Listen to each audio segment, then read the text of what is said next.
रुकिए रुकिए, वीडियो को बिल्कुल स्किप ना करें।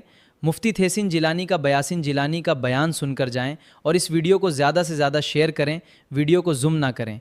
वो मियाँ बीवी सुकून की ज़िंदगी गुजार रहे थे और ऐसी सुकून की ज़िंदगी कि उनकी ज़िंदगी में बहुत ही अच्छा उनके साथ हो रहा था। लेकिन ये मामला तब पैदा होते हैं, हालात तब बिगड़ते हैं जब कोई तीसरा उसमें दखल अंदाजी करता है।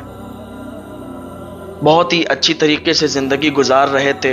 शौहर पूरा दिन काम करता था और रात को घर आता था, सुकून की रोटी खाता था। काफ़ी दिन गुजर गए, 4-5 साल गुजर गए तो एक दिन सास ने कहा अपने बेटे को बुलाकर कि 4-5 साल गुजर गए हैं और मैं देख रही हूँ कि हमारे घर में खुशियाँ नहीं आई हैं, तेरी कोई औलाद नहीं हुई। 4-5 साल गुजर गए, अगर औलाद होती तो हो जाती, लेकिन मुझे ऐसा लगता है कि तेरी बीबी जो है ये नहुसत है। अगर ये नहुसत ना होती तो घर में फूल जैसे हमारे पोता या पोती आते और मैं उनमें मगन हो जाती। इसने अपने बेटे को चढ़ाना शुरू कर दिया कि ये नहुसत है और मुझे यकीन है कि अब कोई बच्चा नहीं होगा। अल्लाह की रहमत से नाउम्मीद नहीं होना चाहिए। अल्लाह जब चाहे अता फरमा दे। लोग 15-15 साल गुजर जाते, उनके बेटे नहीं होते, उनकी बेटियां नहीं होती, उनके बच्चे नहीं होते। लेकिन एक दौर वो आता है, एक दिन वो आता है कि अल्लाह ताला की रहमत उन पर होती है, अल्लाह का फजल होता है, उनके यहाँ भी फूल जैसा बच्चा आता है। तो अल्लाह की रहमत से नाउम्मीद नहीं होना चाहिए। अल्लाह की रहमत से नाउम्मीद होता है, अल्लाह ताला उससे नाराज होता है। अपने बेटे को भड़काना शुरू कर दिया इसने कि तेरी जो बीवी है अब तू समझ ले ये नहुसत है। अल्लाह जब चाहता है तब औलाद से नवाज दिया करता है। न जाने कितने केस सामने हैं कि 20-20 साल से औलाद नहीं हुई, बच्चे नहीं हुए, लेकिन 20 साल के बाद उनका बेटा या बेटी हो गए। तो जब इसने सुना कि ये मेरी बीवी नहुसत है, बच्चे 5 साल हो गए बच्चे नहीं हो रहे, शायद कि यह नहुसत है और जब तक ये घर में रहेगी तो खुशहाली नहीं आएगी, उसने अपनी बीवी को टॉर्चर करना शुरू कर दिया। वही बीवी जो अभी प्यार और मोहब्बत से रहा करते थे दोनों, वही बीवी जिसे प्यार और मोहब्बत से रखा करता था, आज जब काम करके रात को आता है तो बीवी को टॉर्चर करता है।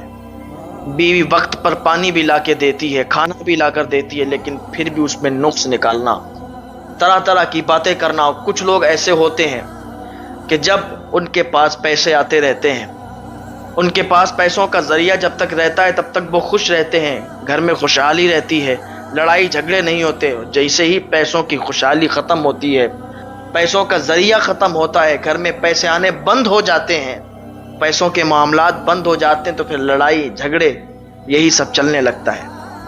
लेकिन इधर मामला ये था कि बीवी को टॉर्चर किया जा रहा था कि इसके बच्चे अभी तक नहीं हुए तो फिर आगे कैसे होंगे।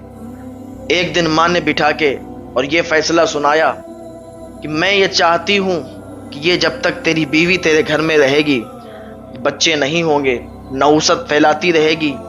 और मेरा एक फ़ैसला ये भी है कि मैंने अपनी सहेली से बात कर रखी है, उनकी नज़र में एक बेहतर रिश्ता है, मैं तेरी दूसरी शादी करवाना चाहती हूँ। जब वो दूसरी तेरी बीवी आएगी तो उसकी गोद भरेगी और इस घर में खुशहाली आएगी।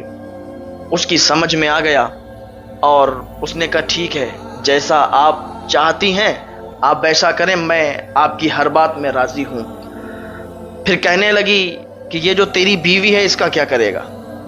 तो बेटे ने कहा माँ इसका मैं इंतज़ाम करूँगा, इसको इसके जो बाप का घर है, जो बंजर ज़मीन है, वहाँ पर एक झोपड़ी पड़ी है, वो इसके बाप की ज़मीन है, वो इसके बाप की ज़मीन पे उसी झोपड़ी में इसे छोड़ आएंगे और ये वहीं अपनी ज़िंदगी गुजारेगी, क्योंकि ये नहुसत है, यहाँ जब तक रहेगी नहुसत फैलाएगी।